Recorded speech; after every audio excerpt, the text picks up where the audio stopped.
Alors, filière administrative. Alors là, nous voulons partir avec... Non, mais là, c'est bon. Madame Di Cristina. Alors, mise à jour tableau des effectifs, recrutement coordinateur CISPD, c'est pour moi, et indemnité du receveur, c'est pour moi. Moi, je fais juste la mise à jour des tableaux. Donc, vous le savez tous, il y a la nouvelle loi, le RIVZEP, hein, donc c'est pour la mise à jour des tableaux des effectifs dans le cadre de la réforme du parcours professionnel, carrière et rémunération. Donc, vous avez des tableaux de la page 16 à 23, en fonction des filières administratives, animation, culturelle, médico-sociale, sociale et technique.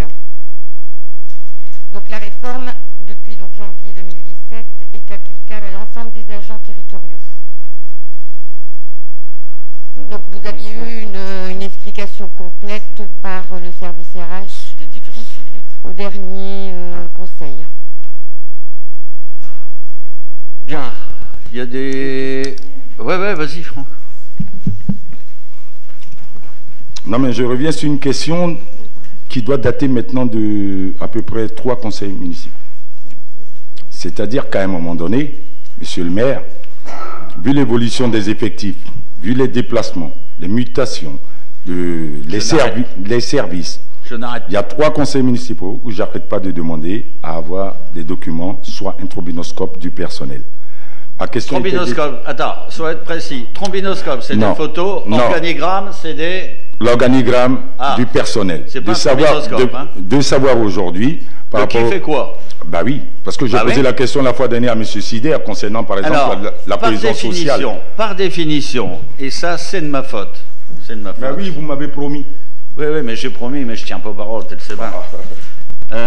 Par définition, un organigramme est quelque chose qui n'est pas figé, c'est quelque chose qui bouge.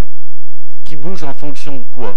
En fonction de l'objectif qu'a lancé Mme Di Cristina, qui est responsable du personnel, avec Audrey, la responsable de la DRH, c'est-à-dire que le personnel suit des formations, suit des évolutions de carrière, postule pour être plutôt de ce côté-là que de ce côté-ci. Donc l'organigramme est quelque chose qui ne doit pas être figé, c'est quelque chose qui doit bouger. Un organigramme qui est figé, c'est une mairie qui va mourir. Il faut que ça bouge, il faut que le personnel puisse bouger, puisse accéder à des formations, puisse accéder à des augmentations de salaire, puisse avoir un déroulement de carrière. C'est dans ce sens que l'organigramme bouge. Donc, ce que je promets, je jure, je crache, on va te donner l'organigramme, mais ce que je reproche à cet organigramme, parce que j'ai le droit de reprocher des choses aussi, c'est qu'on n'a pas mis, on met des noms, mais à la limite, c'est un poste qu'on devrait mettre. C'est pas un nom qu'on devrait mettre, c'est une fonction. Autrement dit, quand la personne est à l'état civil, elle est à l'état civil, elle prend la fiche de poste de l'état civil.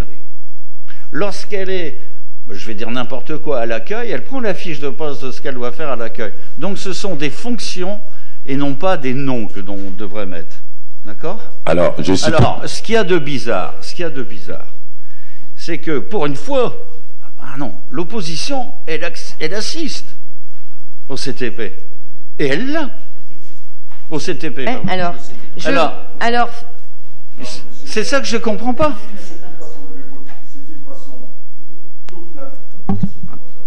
C'est une façon toute naturelle de me botter en touche. Vous avez répondu. Non, mais excusez-moi. Excusez-moi. Oui, mais je reviens à votre discussion justement en parlant d'organigramme. Tout à l'heure, vous parlez de fonction. Monsieur le maire, ma question la fois dernière était dans le recrutement des emplois d'avenir au niveau de la cohésion sociale. Et j'avais demandé à savoir aujourd'hui, au niveau des services de cohésion sociale, le nombre de personnes qui étaient en poste. En conseil, on a répondu. Bon, aujourd'hui, monsieur le maire, nous constatons qu'il y a des salariés du service de cohésion sociale qui sont dans les locaux du CCS. Est-ce que le service de cohésion sociale a été transféré dans le pôle CCS? Là est ma question directe. Non. Ça passait. Vas-y, réponds parce que. Je crois que vous manquez de. Mais je ne vais pas me mêler. Donc le service cohésion sociale n'a pas été est permuté au niveau du CCAS, mais que les bureaux, la cohésion sociale reste politique ville. Ça reste, c'est juste du déménagement de bureaux. Voilà. Le personnel est toujours attaché à la ville. Et toujours sur la responsabilité du DGS. Et donc, pour ton information, nous avons un CT. Qui est au CTP chez vous? Au CT, c'est Annie-France Brunet, Monsieur Bedin, je pense. Donc, le prochain, c'est au mois de mars. Je peux avoir la parole. Oui. Alors, moi, je suis un peu déçue quand même. Enfin, je me permets de... Je suis un peu déçue parce que, voilà, il y a des fois, moi, j'ai des réunions auxquelles je peux participer. Malheureusement, ben, voilà, il y a des réunions où je ne peux pas parce que je travaille. Bah oui, bien sûr. Et parfois, je me pose la question s'il y a des réunions qui ne sont pas faites à certaines heures. Parce que, voilà, je me souviens qu'on avait un... Je sais que tout le monde travaille, voilà. Mais voilà, il y a des réunions qui peuvent se faire un peu plus tard ou un peu plus tôt. Et c'est vrai que Michel Bedin, qui est juste à côté de moi, et moi-même, malheureusement, on est pris par... Bah oui, vous avez une activité professionnelle. Donc, on n'arrive pas forcément à se libérer. Alors, on va donner la réponse. Madame Brunet, moi également, je travaille. On ne fait pas des réunions exprès au moment où vous travaillez. Je ne sais pas vos horaires déjà. Hein. Les agents, on essaye aussi parce que y a quand même des agents qui sont présents puisqu'ils sont élus au niveau du CT. Hein. Donc, pour avoir tout le monde, c'est pas évident. Et après, désolé, je n'ai pas votre emploi du temps. Et moi, je travaille aussi, donc j'essaye de faire également aussi les réunions quand je travaille pas. Hein. Je suis présidente du CT, donc... et le compte-rendu vous est envoyé. Ah oui, les comptes rendus sont envoyés. Oui. Voilà, il est plus difficile ou il est plus facile de parler quand on ne sait pas. Alors moi, je ne vais pas m'exprimer pour rien dire, mais c'est vrai que moi, j'ai des horaires qui ne sont pas faciles, pas flexibles. Et puis, certaines personnes s'arrangent à faire des réunions quand ça les arrange eux, mais pas forcément quand ça arrange les autres. Bon, alors Caroline, moi, j'ai pas des horaires faciles non plus. Je fais le matin, l'après-midi, la journée et les week-ends. Et des fois, je fais un 14-22, donc le CT, c'est vrai qu'il y a lieu peut-être le matin. Et le personnel... Ça, c'est... Attendez. Oui, madame, après, je vais vous donner la parole. C'est une vieille... C'est une discussion qui est vraiment récurrente, qui revient à chaque fois.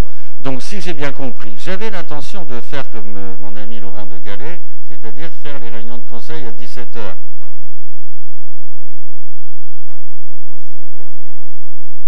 Dans le temps, c'était le dimanche matin. Mais il n'y a pas eu de protestation à l'agglo quand M. de Gallet a décidé de faire les réunions à 17h. Il y a toujours autant de monde.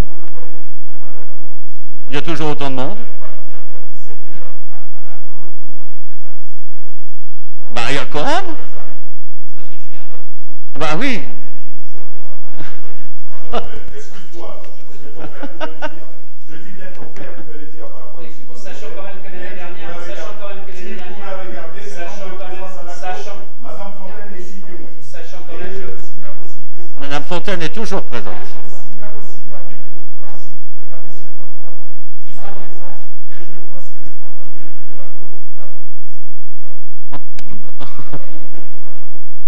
Ça, je reprends pas. Bon, on est sorti un petit peu de nos machins. On va passer au vote. Madame, ah oui, je vous oubliais, excusez-moi.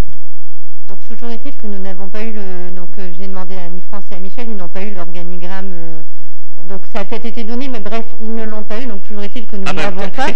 Donc, serait-il possible, s'il vous plaît, parce qu'effectivement, un organigramme, c'est tout à fait flexible, serait-il possible d'avoir le dernier organigramme, s'il vous plaît? Il faut appuyer sur le bouton. Merci. Cela sera possible après le CT du mois de mars, puisqu'il va être remis à jour avec les derniers changements. Donc, les personnes qui vont venir au CT l'auront dans leur enveloppe, hein, et sinon, vous le remettrez dans vos bannettes. Je vous signale que ce n'est pas de la rétention d'informations, vu que nous l'avons donné. Ah oui, j'ai oublié de vous préciser que nous avons un nouveau percepteur, mais vous le savez, c'est M. Savary, il y a une délib après. Hein. Le premier qui fait le jeu de mots que les finances Savary, il n'y a pas le droit. Donc, page 16. Est-ce que vous avez un problème si on vote la page 16, 17, 18 et 19 20, 21, 22 et 23 en même temps? Ça ne pose pas de problème, ça nous fera gagner du temps. Allez, y a-t-il des abstentions, des avis contraires? Eh bien, je vous remercie pour le personnel. Ensuite, recrutement d'un agent contre... Ah, ça c'est pour moi, le CISPD. Donc, je rappelle vite fait que c'est une continuité d'une action, CISPD, qui était assumée par Sabine Durieux, qui nous a quittés au mois de octobre, au 1er novembre, hein, enfin dans cette période 2016 bien évidemment. Et donc Sabine Durieux, fallait la remplacer. La présidence est tournante. Cette année 2017, c'est votre serviteur qui en est le président. L'année prochaine, ce sera Madame le maire de Fresnes, et l'année d'après, 2019, ce sera Monsieur Grégory Lelon. Donc, comme Sabine et Durieux étant partis, il a fallu pardon, recruter. Donc nous avons fait une commission et le recrutement est en cours.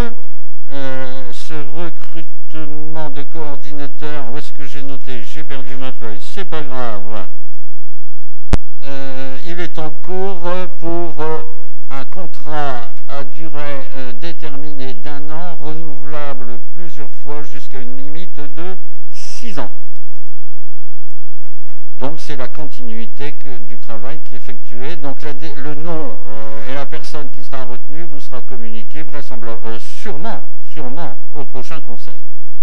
Avez-vous des questions? Oui, monsieur. Ouais, Franck.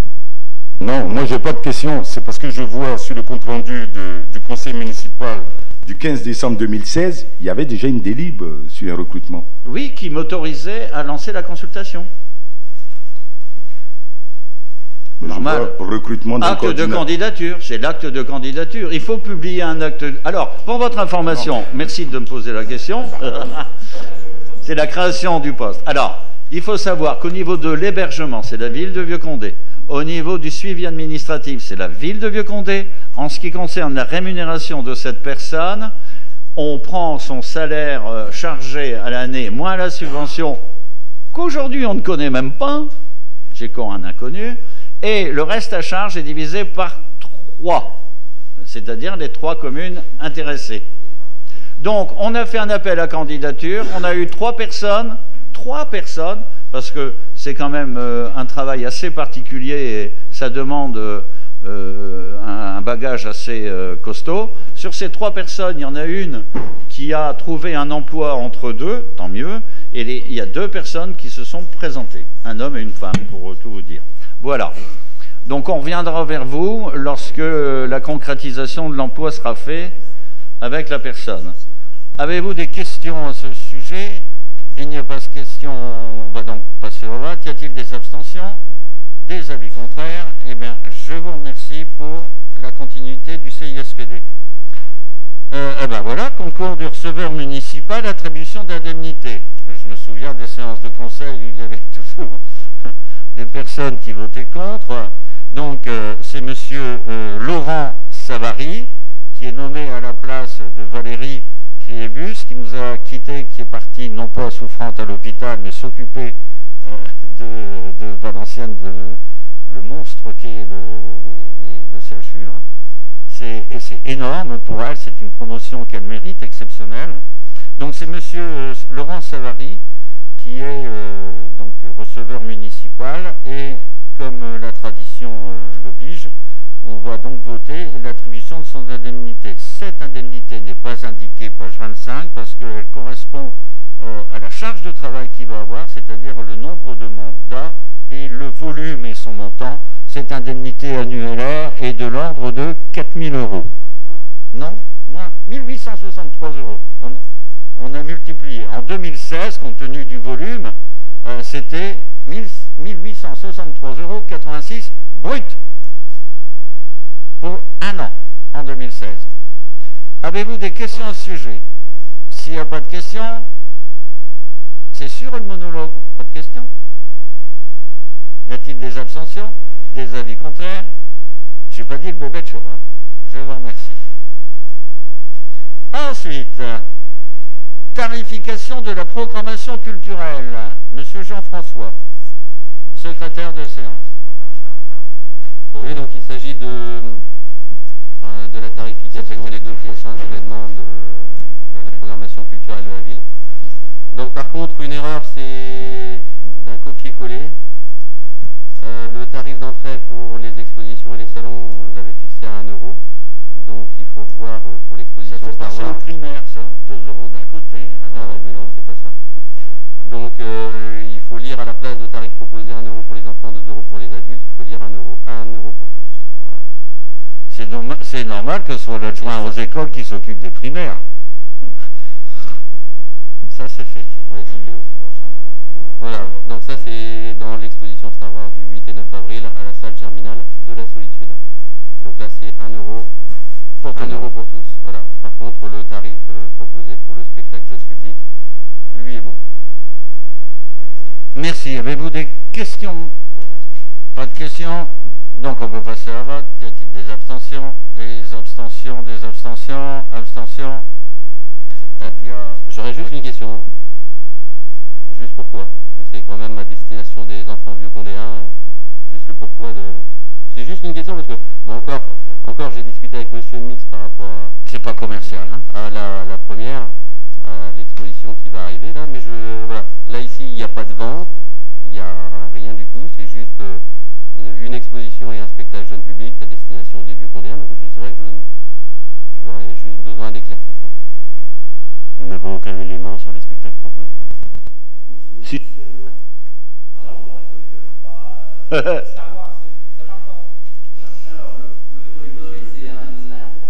Attends, mets ton micro en route.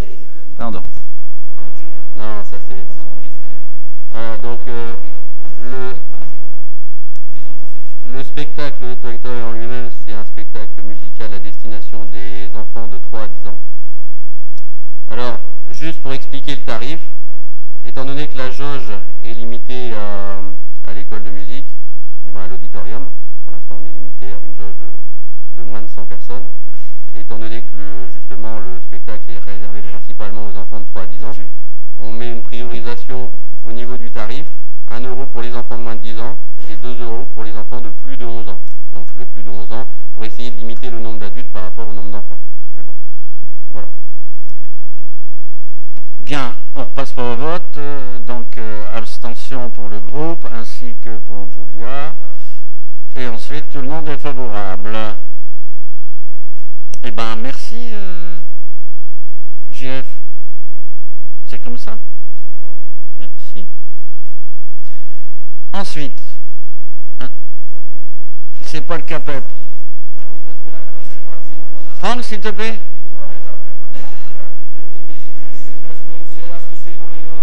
Oh, mais c'est pas grave.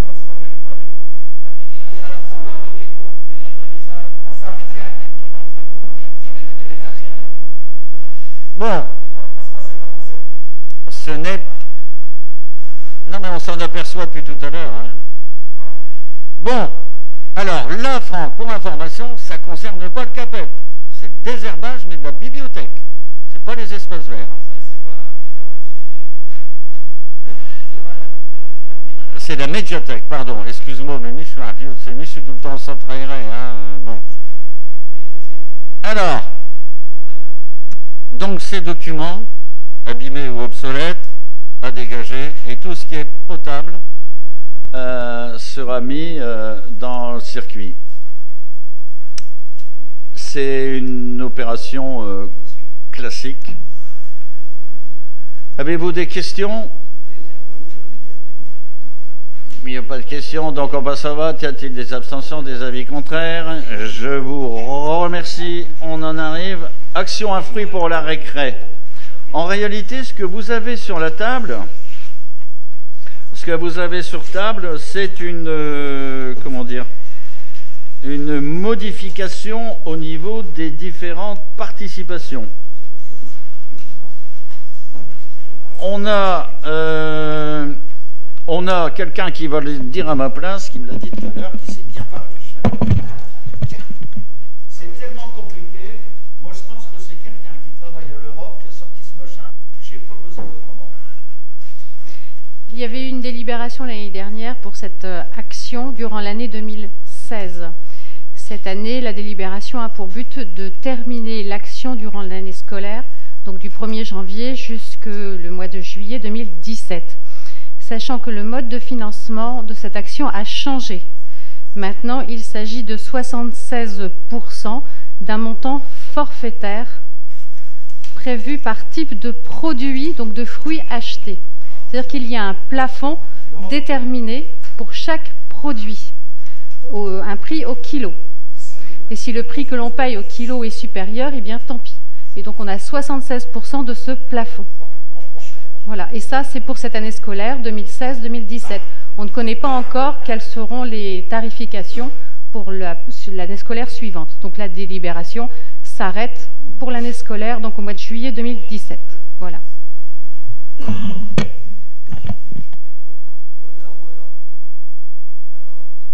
Ceux qui n'ont pas compris, je leur demanderai de ne pas vouloir poser de questions, parce que moi non plus, je n'ai pas compris.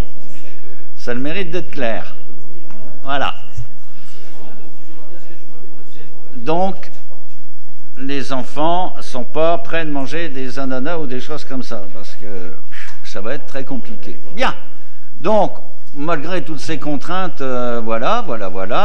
Avez-vous des questions ? Sinon, on ne saura pas vous y répondre. Donc, y a-t-il des abstentions, des avis contraires? Eh bien, merci pour les fruits. Bien. Délibération modifiée sur table, c'est fait. Point divers, c'est cela? Convention, point divers. Convention avec la PEI. Ça a été fait sur le second point de restauration.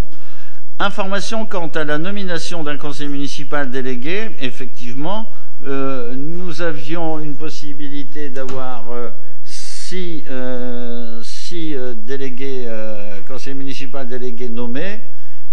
Actuellement, il y en avait 5, donc on propose de repasser à 6 en nommant Madame Kowalski Isabelle, ici présente, conseillère municipale. Elle sera donc conseillère municipale déléguée. Elle sera plus spécifiquement attachée aux accueils collectifs des mineurs, ACM, et poste méridienne. Justement, ça correspond à tout ce qu'on a décidé en amont, de façon à travailler dans le domaine de la pause méridienne. Avez-vous des questions? C'est une information. Une question, Monsieur Franck Agar? Monsieur Franck? Oui, Monsieur le maire, déjà, je félicite Isabelle que vous avez nommée. Ah, elle va payer le coup, c'est elle qui va Non, mais vous restez pas à voir le maire d'amitié. Vous l'avez nommé, vous avez droit à 6, vous en avez pris 6. Non, mais est-ce qu'on pourrait avoir quand même, au niveau des... L'organigramme des élus? Non, Monsieur le maire. Au niveau des délégations, M. Philomètre, les fonctions. C'est ça. M. Éric Philomètre est conseiller délégué. Oui. Au travaux. Au sport. Au sport, il était au petit travaux moins de 50 000. Franck, est-ce qu'il y a des moments où tu...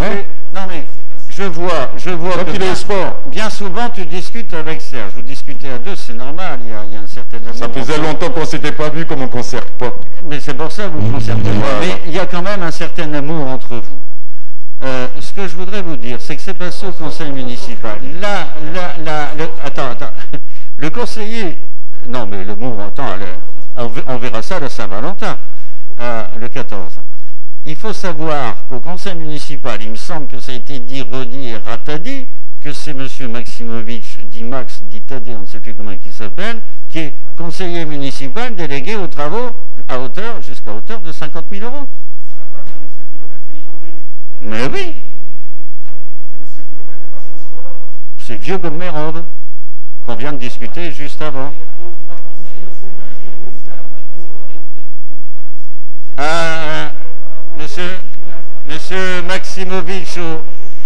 Monsieur Maximovitch au stade, ça c'est sa vocation première, c'est même lui qui a fait l'inauguration du stade.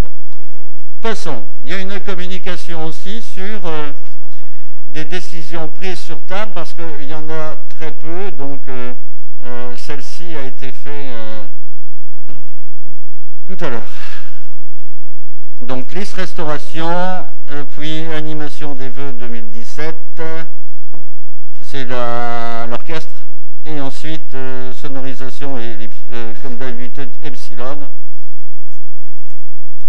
Voilà, ensuite il y a des signatures spécifiques à faire? Non, il n'y a pas. Si, la signature de la présence, bien évidemment. Il n'y a pas de questions diverses. Par contre, tu voulais intervenir sur... Juste un point d'information pour l'Assemblée, pour la population, pour aussi les élus.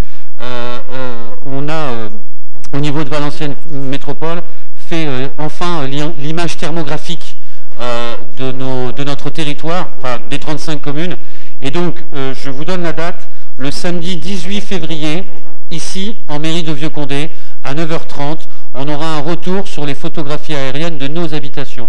Donc je vous invite à venir voir, puisqu'il y aura les représentants de l'agglo qui expliqueront la lecture, parce que c'est pas si simple que ça, et vous pourrez, pour ceux qui le souhaitent, repartir avec la photographie et l'étude thermographique de vos toitures et de votre maison, et de voir si elle est bien isolée ou pas. J'insiste, c'est un point de communication important, parce que ça a été pris en... C'est important, ça a été fait, l'avion est passé à 3h du matin. Donc c'est quelque chose vraiment qui est assez impactant. Donc voilà, c'était juste une communication, merci.